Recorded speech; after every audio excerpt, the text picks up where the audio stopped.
नमस्कार, मैं हूं मनोज मानस। ब्रेकिंग न्यूज के इस बुलेटिन में आपका स्वागत है। और सबसे पहले बरेली से अहम खबर सामने आ रही है, उसका रुख कर लेते हैं। हिंसा के आरोपी तौकीर रजा की बड़ी मुश्किलें। बरेली स्थित घर पर चस्पा हुआ है बैंक नोटिस। 1990 के कृषि ऋण पर ऋण का 40,555 रुपए बकाया है। बदायूं सहकारी बैंक ने वसूली की कार्रवाई की। फतेहगढ़ जेल में बंद है तौकीर रजा। प्रशासन कर रहा है संपत्ति और वित्तीय रिकॉर्ड की जांच। सीएम योगी ने प्रशासनिक कार्रवाई की सराहना की है। प्रदेश में उपद्रवियों पर सख्त कार्रवाई के निर्देश दिए हैं। तौकीर रजा के खिलाफ जांच तेज की गई है। बरेली हिंसा मामले में प्रशासन का बड़ा कदम सामने आया है। प्रशासन संपत्ति और वित्तीय रिकॉर्ड की जांच कर रहा है। सीएम योगी ने प्रशासनिक कार्रवाई की सराहना की है। तो प्रदेश में उपद्रवियों पर सख्त कार्रवाई के निर्देश दिए हैं मुख्यमंत्री ने। सीएम योगी ने प्रशासनिक कार्रवाई की सराहना की है। प्रदेश में उपद्रवियों पर सख्त कार्रवाई के निर्देश मुख्यमंत्री के द्वारा दिए गए। तौकीर रजा के खिलाफ जांच तेज की गई है।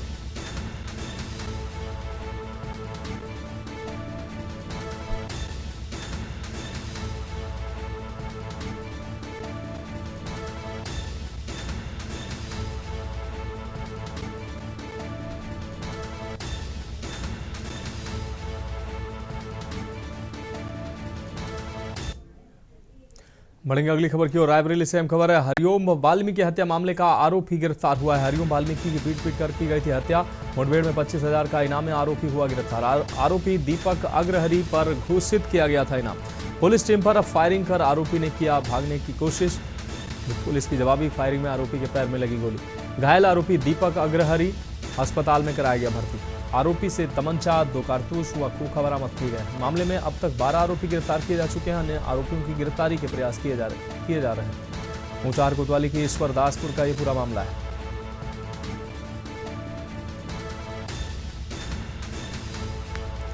तो आरोपी से तमंचा, 2 कारतूस व खोखा बरामद किया गया है।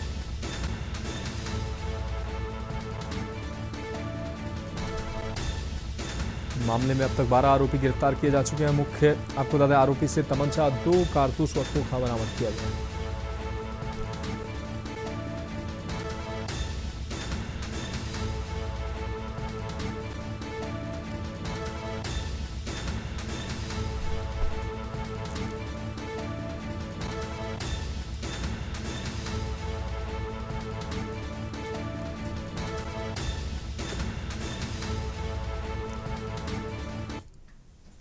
डलमऊ थाना क्षेत्र में एक पुलिस मुठभेड़ की सूचना है।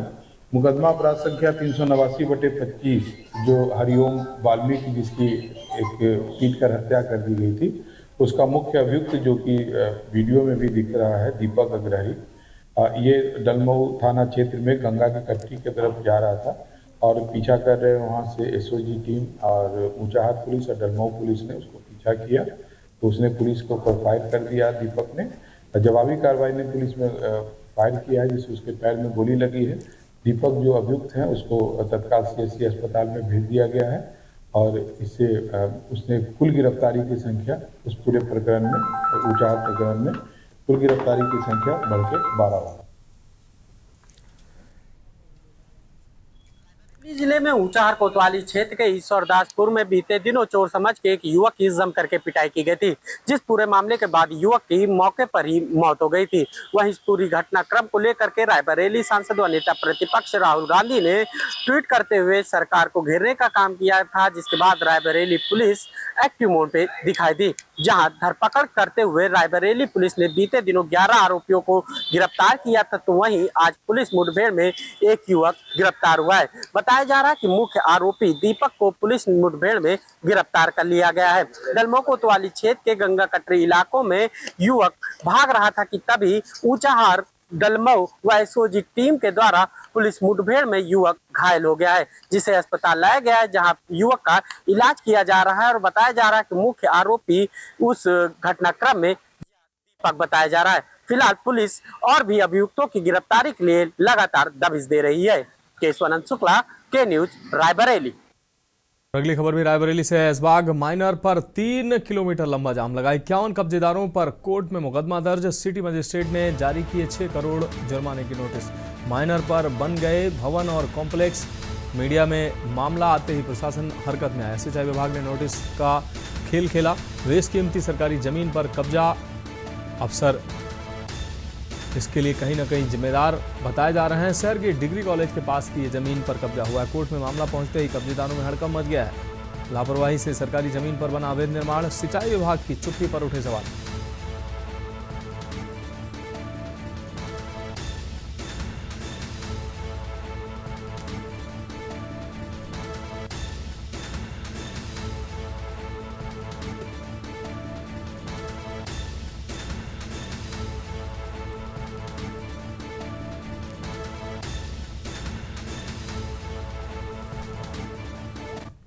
माइनर पे कब्जे हैं, उसके बारे में हमारा सिंचाई विभाग से अधिकारियों की रिपोर्ट प्राप्त हुई के आधार पर मेरे न्यायालय से नोटिस जारी हुई है। कुल 91 मामले हैं। जांच उपरांत उनके विरुद्ध विधिक कार्रवाई की जाएगी। रायबरेली जिले में भूमाफियाओं के द्वारा सरकारी जमीन पर कब्जा कर लिया गया। इसकी भनक सरकारी विभागों में नहीं पड़ी है।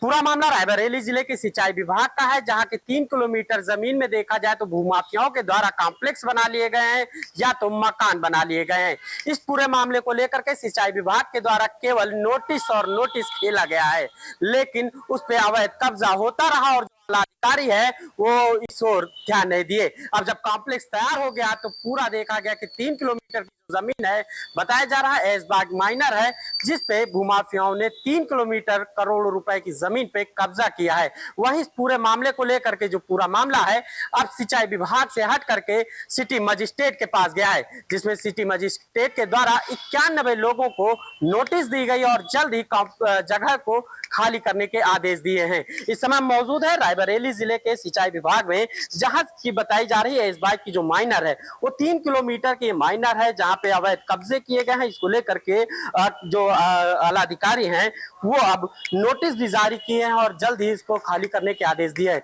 अब देखने वाली बात होगी कि क्या आला अधिकारी इस ओर ध्यान देते हैं या नहीं।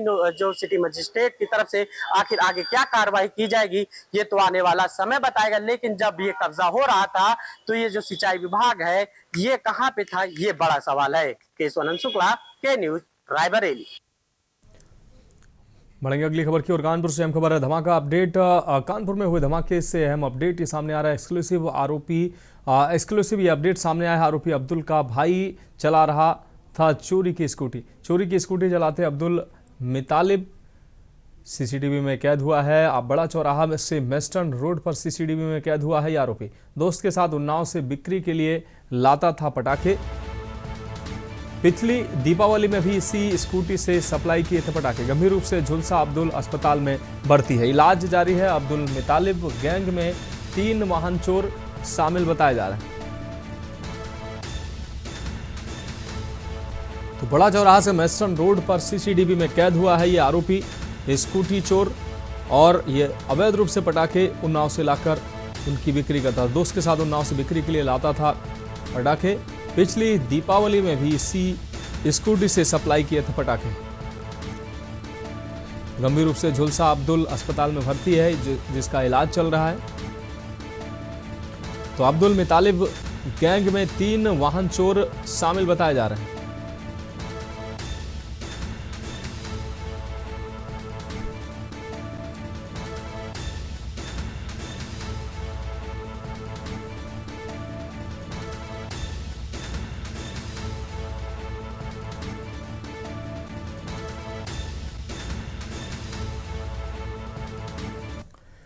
और अगली खबर लखनऊ से है। बसपा सुप्रीमो ने सीएम योगी की तारीफ की। संजय निषाद ने ये बात कही। संजय निषाद ने कहा कि अच्छा काम करने वालों की तारीफ होगी। अखिलेश यादव का पीडी हवा हवाई होगा। संजय निषाद ने बात कही है। कैबिनेट मंत्री हैं संजय निषाद। आजम अखिलेश के रिश्ते पर उन्होंने कहा कि बहुत देर हो चुकी है, रिश्तों में नहीं हुआ किसी तरह का सुधार। तो निषाद पार्टी के राष्ट्रीय अध्यक्ष हैं संजय निषाद। उन्होंने मायावती के रैली पर और मुख्यमंत्री योगी आदित्यनाथ की तारीफ पर उन्होंने प्रतिक्रिया दी।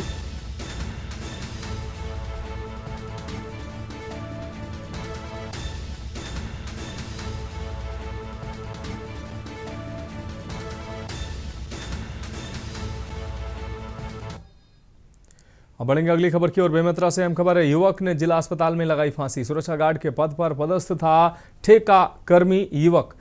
मुड़पार गांव निवासी आनंद वर्मा को के तौर पर इसकी पहचान हुई है। मुख्यालय स्थित जिला हॉस्पिटल का यह पूरा मामला है। तो मुड़पार गांव निवासी आनंद वर्मा के रूप में इसकी पहचान हुई है। मुख्यालय स्थित जिला अस्पताल का पूरा मामला है। तो बेमेतरा से अहम खबर, छत्तीसगढ़ के बेमेतरा से अहम खबर, युवक ने जिला अस्पताल में लगाई फांसी।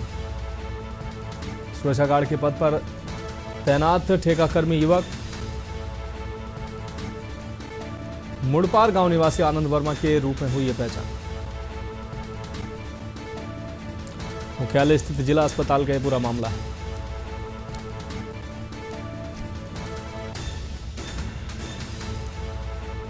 अब बढ़ेंगे अगली खबर की ओर। बरेली से अहम खबर, बरेली हिंसा मामले में पुलिस की कार्रवाई जारी है। पुलिस ने हिंसा मामले में 17 नए नाम जोड़े हैं। बरेली हिंसा मामले में अब तक 85 गिरफ्तारियां हो चुकी हैं। तौकीर के करीबियों पर लगातार शिकंजा कसा जा रहा है।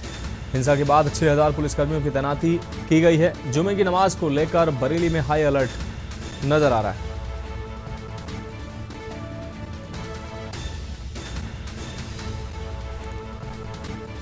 बरेली हिंसा मामले में अब तक 85 गिरफ्तारियां हो चुकी हैं। तौकीर के करीबियों पर कसा जा रहा है शिकंजा। हिंसा के बाद 6000 पुलिसकर्मियों की तैनाती की गई।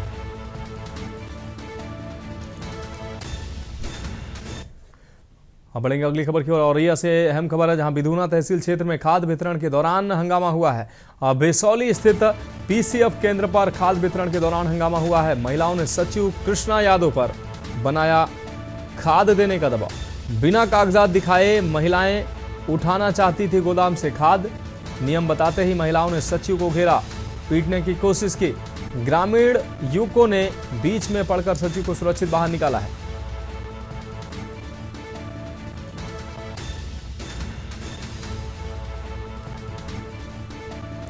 तो ये तस्वीरें सामने आई। ग्रामीण युवकों ने बीच बचाव कर सचिव को सुरक्षित बाहर निकाला है। दिनांक 9/10/2025 को प्रभारी पीसीएफ बेसौली अछल्ला द्वारा खाद वितरण का कार्य किया जा रहा था। पुलिस को पूर्व से प्रभारी पीसीएफ द्वारा इस संबंध में सूचना नहीं दी गई थी। पुलिस बल मौके पर मौजूद नहीं था। जनता द्वारा प्रभारी पीसीएफ के साथ दुर्व्यवहार करने की सूचना मिलने पर तत्काल अछल्ला पुलिस मौके पर पहुंची तथा शांति व्यवस्था कायम किया गया। प्रभारी पीसीएफ द्वारा दिए गए तहरीर के आधार पर अविलंब मुकदमा पंजीकृत किया गया है तथा 3 लोगों को हिरासत में लेकर पूछताछ की जा रही है। इस संबंध में अन्य वैधानिक कार्रवाई प्रचलित है। बढ़ेंगे अगली खबर की ओर। लखनऊ से अहम खबर है, बसपा सुप्रीमो ने सीएम योगी की तारीफ की है। संजय निषाद ने अब प्रतिक्रिया दी है। उन्होंने कहा अच्छा काम करने वाले की तारीफ होगी। तो निषाद पार्टी के राष्ट्रीय अध्यक्ष हैं संजय निषाद, जिन्होंने मायावती द्वारा मुख्यमंत्री की तारीफ करने पर प्रतिक्रिया दी। अखिलेश यादव का जो पीडीए है वो हवाई है। हमारे संवाददाता ने उनसे बातचीत की है, क्या कुछ कहा हम आपको सुना देते हैं। तरीके से बसपा सुप्रीमो ने जो है समाजवादी पार्टी और कांग्रेस को घेरा, तो वहीं दूसरी तरफ जो है वो बड़ाई करी योगी सरकार। हमारे साथ मौजूद संजय निषाद जी से बात करते हैं, कैबिनेट मंत्री हैं। सर, किस तरीके से देखते हैं कि जो है कल की रैली के अंदर लगातार जो है बसपा सुप्रीमो ने समाजवादी पार्टी को घेरती रही?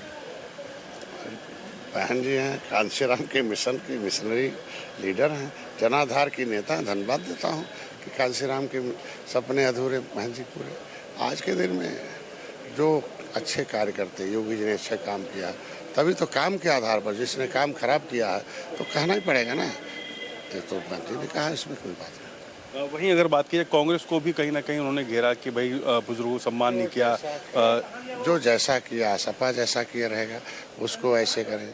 बसपा किया, कांग्रेस ने किया, तो जो जैसा दुख दिया है, ये पीड़ित दुखी अपमानित लोग हैं, तो इनको पीड़ा देंगे, दुख देंगे तो उतना कहना पड़ेगा ना। कांग्रेस ने कितनी पीड़ा दी, सपा ने कितनी पीड़ा दी है तो ये तो कहना पड़ेगा। लगातार जो है आजम खान से संपर्क में रह रहे हैं, खुद मिलने भी गए, उसके बाद क्या लग रहा है कि माहौल फिर से, क्योंकि ये भी खबर आ रही थी कि पहले कि ज्वाइन करने जा रहे हैं बसपा? दुख के समय आदमी को खड़ा रहना चाहिए, और जब दुख था तो खड़ा नहीं रहते। अब तो दुख लगभग हट रहा है आजम खान जी का, तो अब खड़ा रहने से कोई मतलब नहीं है, उससे कुछ भी कर लें अब कोई नहीं होना, फिर एनडीए की सरकार आएगी। बीएसपी को बी टीम बताया जा रहा है कि अब तो सीधा जो है कांग्रेस कह रही है कि सीधा जो है उनके साथ मिलकर काम कर रही हैं, और जिस तरीके से सरकार जिनके उनके ऊपर नहीं, विपक्ष जो कि कई सालों से बाहर है उनके ऊपर आरोप लगा। भाई जब ये लोग सरकार में थे तो महापुरुषों के जो नाम बदले, तो जब महापुरुषों के नाम बदले तो कौन सी टीम में थे ये हैं? आखिर अम्बेडकर, कांसी राम क्या हैं? आज उनके ऊपर माला पहना रहे हैं, और जब थे तो उनका नाम बदल रहे थे। तो ये दोहरा चरित्र ही तो कहना ही पड़ेगा आपको। अब अच्छी बात हमेशा जानते हुए कड़वी लगती है। धन्यवाद। तो ये थे संजय निषाद जी, जिन्होंने साफ तौर पर बोला कि उत्तर प्रदेश हो या देश, बीजेपी सरकार बेहतर काम कर रही है, और जिस तरीके से बसपा सुप्रीमो ने जो बड़ाई करी वो काम के आधार पर की। कैमरा आदित्य तिवारी के साथ रामनुज भट्ट, के न्यूज़, लखनऊ।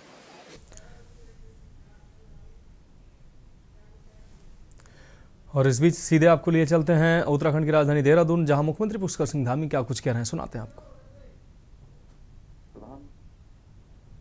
मोदी जी के दूरदर्शी नेतृत्व में भारत में सबका साथ, सबका विकास, सबका विश्वास, सबका प्रयास के मूल मंत्र के साथ निरंतर कार्य हो रहा है। आदरणीय मोदी जी के प्रधानमंत्री बनने के उपरांत पिछले 11 वर्षों में कई नीतियों एवं योजनाओं के माध्यम से देश के हर वर्ग के कल्याण की दिशा में संकल्पित होकर प्रयास किए जा रहे हैं। आज अंतिम छोर में खड़ा व्यक्ति, उसके कल्याण के लिए प्रारंभ की गई जनधन योजना, उज्ज्वला योजना, प्रधानमंत्री आवास योजना, आयुष्मान भारत योजना और मुफ्त राशन योजना जैसी अनेक जन कल्याणकारी योजनाओं का लाभ आज देश के करोड़ों करोड़ों लोगों को मिल रहा है। वहीं solar mission, electric mobility, green hydrogen mission, स्वच्छ भारत मिशन, नमामि गंगे अभियान, प्लास्टिक मुक्त भारत अभियान जैसी योजनाएं पर्यावरण संरक्षण के साथ साथ जीवन की गुणवत्ता सुधारने की दिशा में भी अहम भूमिका निभा रही हैं। भाइयों बहनों, आदरणीय प्रधानमंत्री जी के मार्गदर्शन में और उनके निरंतर सहयोग से हमारी सरकार भी देवभूमि उत्तराखंड में सामाजिक न्याय की अवधारणा को मजबूत करने के साथ साथ सतत विकास की दिशा में भी निरंतर कार्य कर रही है। चाहे वृद्धावस्था पेंशन हो, साथ ही पति और पत्नी दोनों को पेंशन देने का निर्णय लेना हो, सभी पेंशन योजनाओं में त्रैमासिक के स्थान पर मासिक भुगतान करना हो, पेंशन योजनाओं को ऑनलाइन करना हो, अंत्योदय परिवारों को प्रतिवर्ष 3 गैस के सिलेंडर निःशुल्क प्रदान करना हो, या फिर प्रदेश के दिव्यांग कार्मिकों का वाहन भत्ता बढ़ाना हो। हम अपने प्रत्येक निर्णय द्वारा प्रदेश में सामाजिक न्याय स्थापित करने की दिशा में काम कर रहे हैं। यही नहीं, हमारी सरकार ने वर्ष 2030 तक सतत विकास के लक्ष्यों को प्राप्त करने के लिए पूरी संकल्पता के साथ प्रतिबद्ध होकर हम काम कर रहे हैं। हमारा लक्ष्य है कि राज्य में आर्थिक, सामाजिक और पर्यावरणीय स्थिरता बनाए रखते हुए सतत विकास के लक्ष्यों को प्राप्त करने के साथ साथ एक सुरक्षित और न्यायपूर्ण व्यवस्था सुनिश्चित की जाए। इस दिशा में हाल ही में हमारी सरकार ने इकोलॉजी और इकोनॉमी के संतुलन को सुनिश्चित करने हेतु त्रिस्तंभी एवं 9 सूत्री नीति की शुरुआत की है, जो सतत विकास के लक्ष्यों को प्राप्त करने में एक महत्वपूर्ण पहल है। हमने गरीबी उन्मूलन, खाद्य सुरक्षा, पेयजल एवं स्वच्छता, जन्म के समय लिंगानुपात, स्वच्छ ऊर्जा, शहरी विकास, वित्तीय समावेशन और जलवायु परिवर्तन जैसे क्षेत्रों में महत्वपूर्ण उपलब्धियां हासिल की है।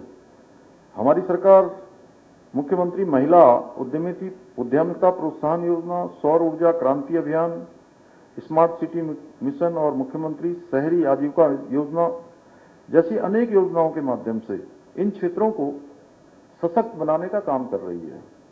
मेरा मानना है कि हमें उत्तराखंड में इकोलॉजी और इकोनॉमी के बीच संतुलन बनाए रखते हुए कार्य करना होगा, क्योंकि पर्यावरण और विकास एक दूसरे के पूरक हैं और एक दूसरे के बिना अधूरे हैं। ये हमारे प्रयासों का ही परिणाम है कि राज्य हमारा नीति आयोग द्वारा सतत विकास के लक्ष्यों को प्राप्त करने में देश में उस इंडेक्स में पहले स्थान पर आया है। भाइयों बहनों, उत्तराखंड पर्यावरणीय रूप से एक संवेदनशील राज्य है। अभी मेरे से पहले बोलने वाले वक्ताओं ने इस साल जो हमको एक बड़ी चुनौती आपदा के रूप में, जिसका हमने पिछले 2-3 महीने से लगातार जिसका सामना किया है और पूरे राज्य के अंदर उसके कारण से एक बड़ा नुकसान हुआ। धराली से 5 अगस्त से शुरू हुई ये आपदा पूरे राज्य के अंदर हर एक जनपद में बड़ी भीषण तबाही लेकर आई। हमारे राज्य में जलवायु परिवर्तन, आपदा प्रबंधन, स्वास्थ्य सेवाओं की पहुंच, सतत कृषि और जल संसाधन प्रबंधन जैसी अनेक चुनौतियां हैं, जहां पर हमें बहुत प्रभावी तरीके से काम करने की आवश्यकता है। मेरा मानना है कि एआई के माध्यम से इन सभी क्षेत्रों में एक क्रांतिकारी परिवर्तन लाया जा सकता है। हमें एआई संसाधनों को तेजी से अपनाकर सतत विकास के लक्ष्यों को प्राप्त करने में नई ऊंचाइयों तक ले जाना होगा।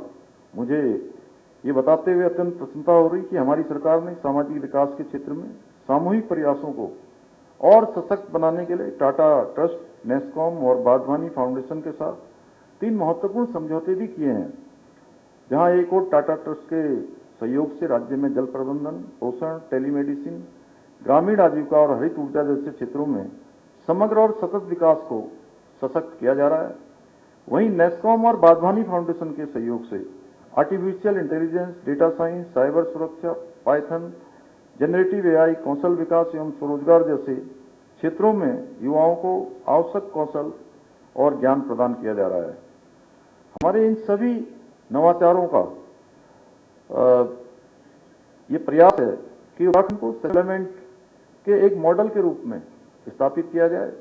मेरा मानना है प्रदेश के समग्र और समावेशी विकास के लक्ष्यों को प्राप्त करने के लिए राज्य के प्रत्येक नागरिक को सामूहिक रूप से प्रयास भी करने होंगे, तभी हम एक जैसी सोच है, जैसे हमारे वक्ता उत्तराखंड के बारे में जो विचार रखते हैं, जो उनकी दूरदृष्टि है, विकसित और आत्मनिर्भर उत्तराखंड का एक सपना हम साकार कर सकते हैं। भाइयों बहनों, हमारी सरकार उत्तराखंड को देश का श्रेष्ठ राज्य बनाने के अपने विकल्प रहित संकल्प के साथ निरंतर कार्य कर रही है।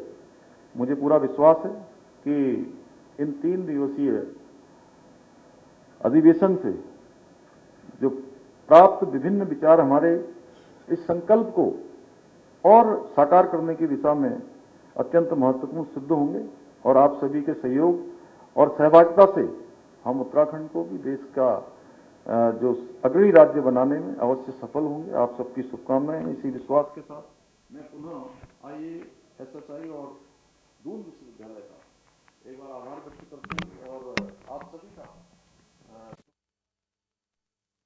अभिनंदन करते हैं, आप सबका स्वागत करते हैं और इस महत्वपूर्ण कॉन्फ्रेंस का हिस्सा बनने के लिए मैं सभी को बहुत धन्यवाद करता हूँ कि आप दूर से पधारे हैं, आपने इतना समय दिया है। फिलहाल ब्रेकिंग न्यूज के इस बुलेटिन में अभी के लिए मेरे साथ इतना ही। मुझे दीजिए इजाजत और आप देखते रहिए के न्यूज इंडिया। आप देख रहे हैं के न्यूज, खबरों का सारथी।